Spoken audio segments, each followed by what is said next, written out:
Hi everyone, thank you for watching our video. We've got lots of other amazing online courses available on the Morales Method website. Please follow the link in the description to see our other online courses. So now we're on this side of the table, and I want to show you some techniques for working this side of the table that may be a little different than what we did on Elena's right side. So right off the bat, you can tell that I'm leaning on the table. I do a lot of this work leaning on the table. I don't do a lot of the classic deep tissue where I may be, crouching down like this, crouching down and then moving in different directions. Sinking and moving is a classic motto of deep tissue. I believe in it, but I like to sink and move once I'm exploiting gravity. And in this case, this is how I feel I'm exploiting gravity. So let's show you some techniques that we can do on this side of the table. Right off the bat, I can use my right forearm, sinking in like this, and if the directional resistance was in the superior direction, this would be very easy. I sink in. You can tell that my body is leaning this way towards that tool. And I don't have any exertion. I'm not exerting here in my shoulder joint. It's actually pretty relaxed. Sometimes in some deep tissue trainings, we're told to always face the territory and what we're working. And I feel that the reason that is told is because they want to be able to create an axis that is leaning towards that territory, which makes sense, and that's a great idea. But in this case, even though I'm not facing Elena's left glute, that axis is still going in this direction. I may not be necessarily having to face it like this, but I'm still exploiting gravity effectively without exertion. If I needed to go in the inferior direction, I could do it like so.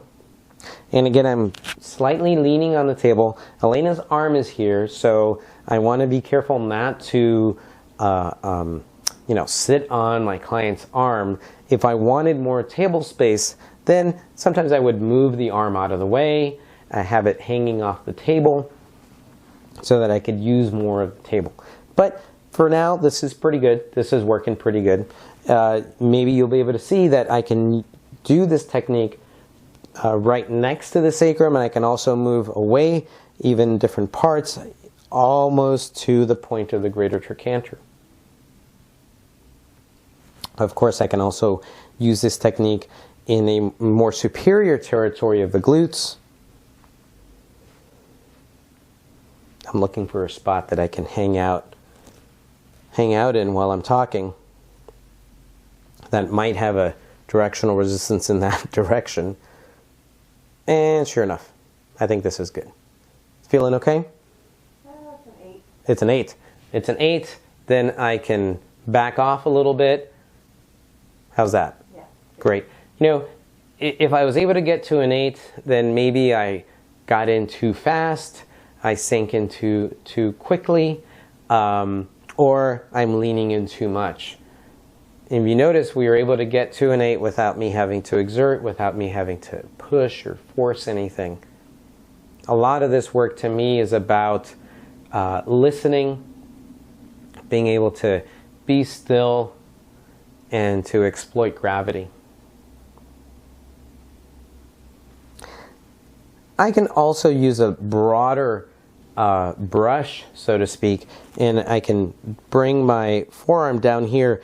It creates a more broader tool. I don't have to be as pointed as I was with my elbow. So here, with the broader tool, I can sink in and go And right now I'm feeling directional resistance in the inferior direction. I can go in the inferior direction. And, you know, sometimes I'll hold my arm like so. Technique we did on the opposite side of the table, and I can show you right here. Looks a little something like this. Sinking in and feeling for that directional resistance. If it was in this direction, this is what the technique would look like.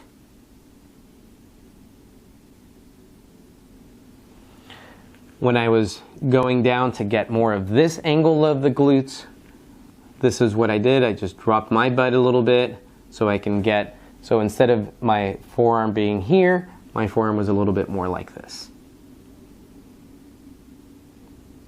I can also play with the angle of the approach. I'm here, I'm a little, almost kind of too close to Elena's body, so I can just come out like so and get a little more oblique, or I would say a little more perpendicular to her glutes. When I get more perpendicular, this tends to create a little bit more force. Did you feel the difference in force when I did that? Mm-hmm. Yeah. And again, I didn't create force by pushing. I created force more by my angle.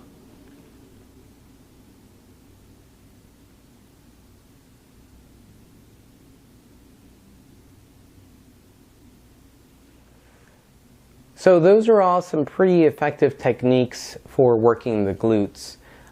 Sometimes you run into some folks that have really tight tissue, and you know, what I like to tell my students is sometimes it feels like you're working on the Incredible Hulk, and you've got this, you know, huge set of glutes or muscle tissue, and sinking in and waiting doesn't really cut it. So you need to be able to create a little bit more force without straining your body. So that's when I tell my students that, you know, to bring out the triangles. So you can create some triangles with your arms to be able to brace yourself so that you don't exert. And this is what I mean by that. Let's say I'm working on a lot of muscular glutes. I have noticed sometimes with gymnasts and ballerinas that have very, very tight tissue, I need to create a little bit more force than with non-athletes. And what I do is, just like before, with the previous techniques, I can rest a forearm or elbow in this manner, but in this case, I will bring my hand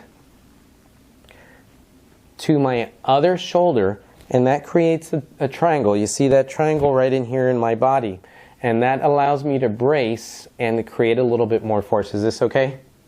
7.5. 7.5, so you notice the increase in force? Mm-hmm. Yeah, so let me mock it up so we don't do it too much on Elena. So, so creating this triangle just like this helps you to create more force. I believe that you get a little more pointed in your elbow, but also once you bring your hand over to this other shoulder, I feel that you're able to use more of your whole torso to lean into that tissue and create that force. So this is a great way just to get more power.